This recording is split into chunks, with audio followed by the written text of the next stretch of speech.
more than 10,000 MTA personnel worked through the night to make sure that the subways, buses, MetroNorth, LIRR were back in service this morning. So let's check in now with MTA Chairman Pat Foye to give us the very latest service updates. Good morning to you, Chairman.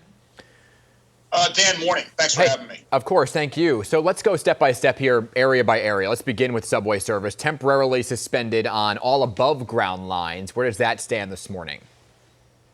Complete restoration of service on the subways, thanks to Sarah Feinberg and her team and the workforces of the MTA, over 10,000 people, as you mentioned. Subway service fully restored. Staten Island Railway running on 30-minute headways, no express service this morning. Buses are back to normal. Buses were at least disrupted by the storm. Yeah. MTA bridges and tunnels are full service. HOV lanes are in effect. Traffic moving well.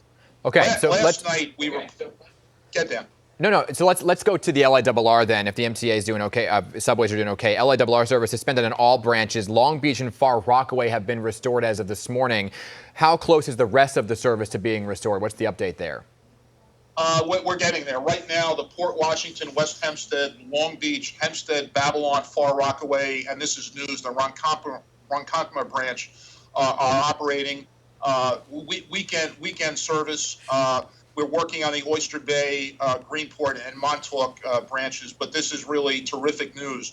On MetroNorth and Long Island Railroad, there were probably a total of 300 trees that came down on tracks, wow, plus utility poles, etc. We didn't have MetroNorth and Long Island Railroad service. Long Island Railroad forces and MetroNorth forces done an extraordinary job.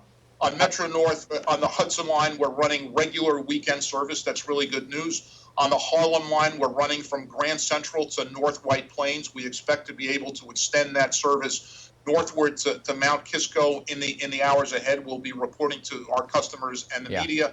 And on the New Haven line, which was the line that was most affected, we're running service from Grand Central to Stamford as of 8 a.m., and we'll be extending that further northward. So you are moving fast and furious. I think people who don't have power wish that you would be in charge of restoring their power since you're moving so quickly here. But let me ask you a question here. For the commuters on LIRR, MetroNorth, there were reports that they were stranded for hours on platforms. One service was suspended.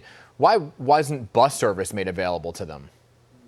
Well, bus service was made available. Obviously, this was a fast-moving storm. We communicated with our customers. I want to make a point about all of our folks, subways, buses, bridge and tunnels, Long Island Railroad, and MetroNorth. A lot of them were out last night working, and they themselves had lost power at home. Trees had come down, or power had been disrupted, and obviously they were working during the storm in really challenging weather conditions. I appreciate that. And I think I applaud their work, and all of our customers should as well. Yeah, and I appreciate their hard work as well. You described this as damage almost post-Sandy-like. How much is the recovery and the cleanup? Go ahead. From a wind point of view, this is equivalent to Sandy. Actually, the Long Island Railroad folks think that it is greater from a wind point of view. Obviously, Superstorm Sandy had extraordinary amounts of rainfall and flooding. Right. We didn't have that, thankfully, this time around.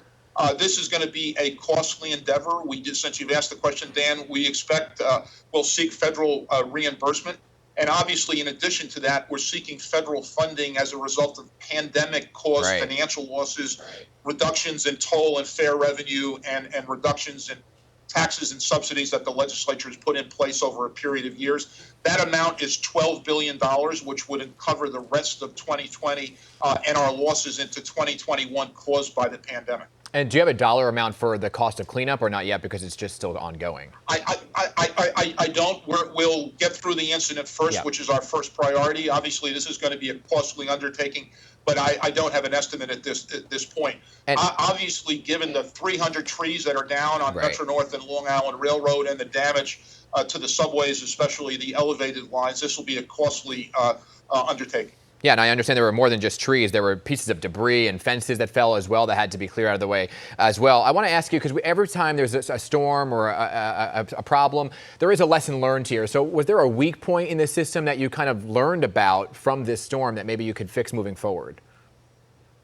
Well, you know, the weak point is Mother Nature and trees. We all love our trees at home, in parks, and on railroad right-of-ways.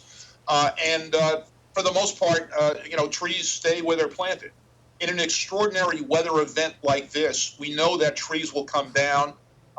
As I said, from a wind point of view, according to the Long Island Railroad folks, this was equivalent to or worse than Superstorm Sandy from a wind point of view. Not true not the case with respect to flooding. All right, and lastly, overall, I'm just going to ask you one quick question here, and that is about a fare increase. Is there a possibility of a fare increase moving forward? I ask you every time. Yeah, no, Dan, you do. You're consistent and tenacious on it. Look, here's the answer.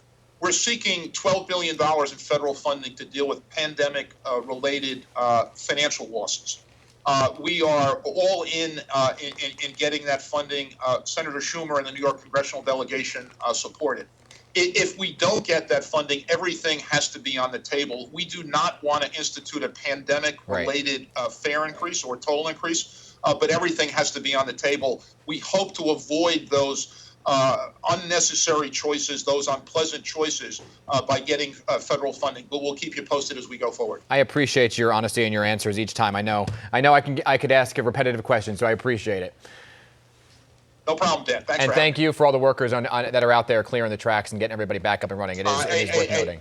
Amen to that. All right, take care. Stay safe.